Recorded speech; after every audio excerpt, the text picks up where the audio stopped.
Hello everyone, welcome back to my channel. আশা করি সবাই খুব ভালো আছেন। আজকে আমি আমার পরীক্ষার সময়কার কয়েকটা ভিডিও আপনাদের সাথে শেয়ার করব। আসলে পরীক্ষার সময় অনেক ব্যস্ততার মধ্যে আমি ভিডিও আপলোড দেওয়ার সময় পাইনি, তো সেগুলোই এখন আপনাদের সাথে শেয়ার করছি।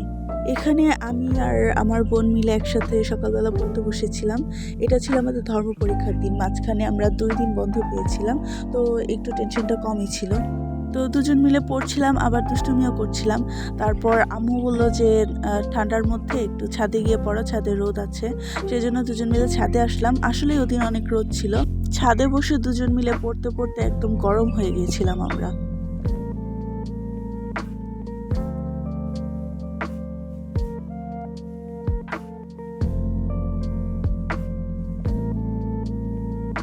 এরপর পড়া শেষ করে ঘরে এসে আম্মুকে একটু কাজে হেল্প করলাম।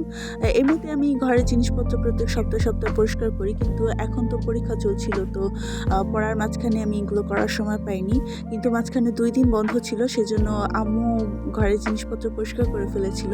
তাই আমি আবার জানালাগুলো পরিষ্কার করে আম্মুকে হেল্প করেছিলাম।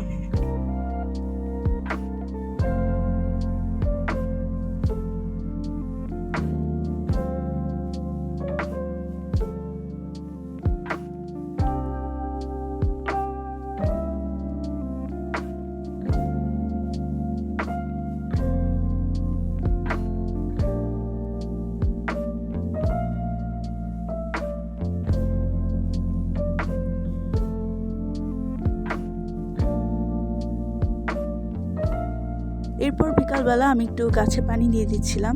আর এটা দেখে সবাই এখন ভাবতেই পারেন যে জগের এরকম করুণ অবস্থা কিভাবে হলো। আসলে এটার জন্য আমি দায়ী।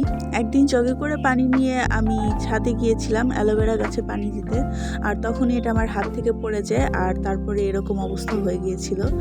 তবে এটার জন্য আমার সুবিধা হয়েছে, শীতের দিন হাত দিয়ে পানি দিতে হয় না, শুধু জগটা ধরে রাখলেই হয়ে যায়।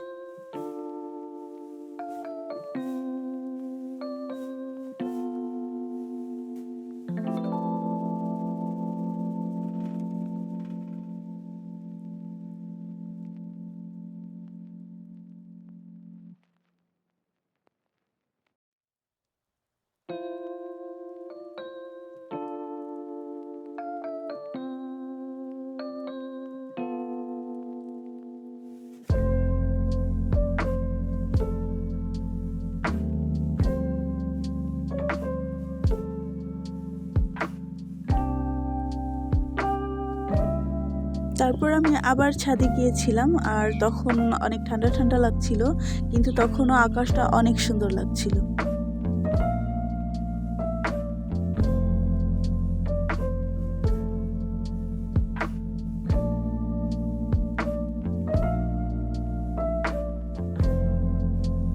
এরপর আমরা দুজনই আবার পড়তে বসলাম, কারণ এখন তো পরীক্ষা, পড়তে তো হবেই।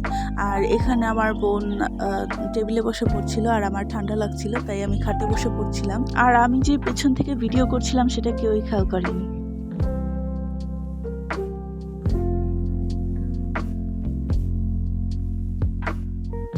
পরদিন সকালবেলা আমরা খুব ভোরে ঘুম থেকে উঠে তারপর রেডি হয়ে গিয়েছিলাম, কারণ পরীক্ষা দিতে যেতে হবে। আর পরীক্ষার সময় তো কোনোভাবেই লেট করা উচিত নয়। আর যেহেতু দূরের স্কুলে পরীক্ষা হচ্ছিল, তাই আমরা প্রতিদিন সকালবেলা একটু তাড়াতাড়ি বাসা থেকে রওনা হয়ে যেতাম।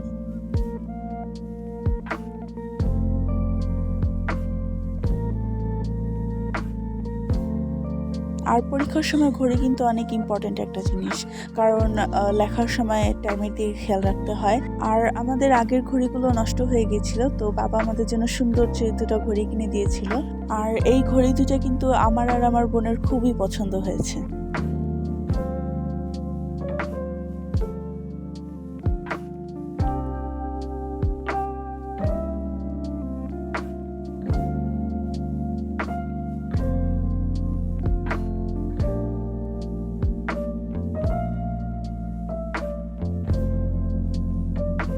তারপর আমরা যখন স্কুলে যাচ্ছিলাম তখন অনেক ঠান্ডা পড়েছিল, আর চারপাশে অনেক কুয়াশা পড়ছিল, আর সেই জন্য কিছু চারপাশটা দেখতে অনেক সুন্দর লাগছিল।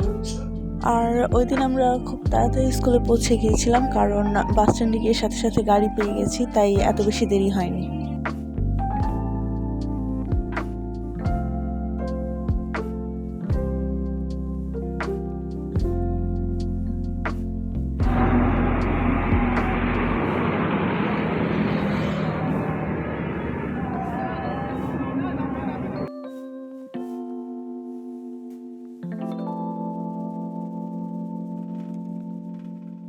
আর হচ্ছে যে পরীক্ষার সময় যতই পড়ি মনে হয় যে এই টপিক্সটা আরেকটু পড়তে হবে, এদিক থেকে আরেকটু রিভাইজ দিতে হবে, এরকম একটা টেনশন থেকেই যায়। সেজন্য আমরা স্কুলে যাওয়ার সময় সাথে বই নিয়ে গিয়েছিলাম, তো বাসে বসেই পড়া রিভাইজ করছিলাম। এরপর স্কুলে গিয়ে দেখি যে অনেক তাড়াতাড়ি পৌঁছে গেছি, এখনও গেট খোলেনি। তো আমরা স্টুডেন্টরা সবাই মিলে অনেকক্ষণ বাইরে দাঁড়িয়েছিলাম।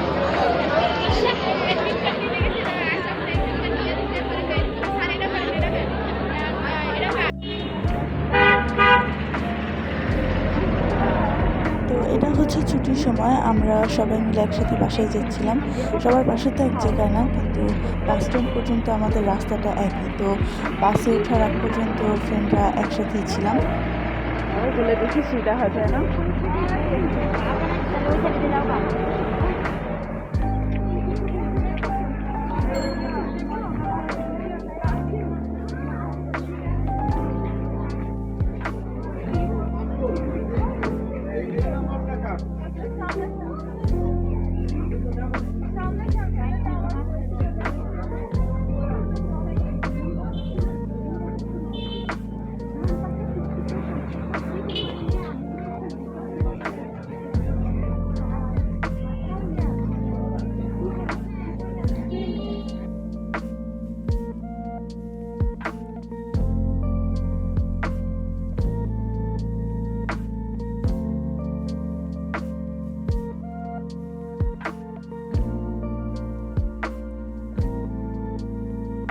তো ওই দিন আমাদের পরীক্ষাটা তাড়াতাড়ি শেষ হয়ে গিয়েছিল। তো আমরা ভেবেছিলাম যে আজকে একটু তাড়াতাড়ি বাসায় পৌঁছে যেতে পারবো, কিন্তু আসলে তেমন কিছুই হয়নি। রাস্তায় অনেক জ্যাম ছিল। প্রতিদিন আমাদের বাসায় পৌঁছাতে পৌঁছাতে 2:30 মতন বেজে যেত, কিন্তু ওই দিন বাসায় পৌঁছাতে পৌঁছাতে প্রায় 3টার মতন বেজে গিয়েছিল। আর জ্যামের কারণে অনেক স্টুডেন্টরাই হেঁটে হেঁটে বাসায় যাচ্ছিল। তো আমরা দেখছিলাম যে যারা হেঁটে যাচ্ছে তারা কিন্তু আমাদের আগে এই রাস্তাটা পার হয়ে যাচ্ছিল, আর তখনও আমরা গাড়িতেই বসেছিলাম। তো ওই দিন আমাদের বাসায় পৌঁছাতে পৌঁছাতে অনেক দেরি হয়ে গিয়েছিল। আর এই ছিল আমার পরীক্ষার সময়কার কিছু ব্যস্ত মুহূর্ত। আশা করি আপনাদের সবার কাছে ভালো লেগেছে। যদি ভালো লেগে থাকে তাহলে ভিডিওটিতে লাইক করে দেবেন। তো আজকের মতো এখানেই বিদায় নিচ্ছি। সবাই ভালো থাকুন, সুস্থ থাকুন। আল্লাহ হাফেজ।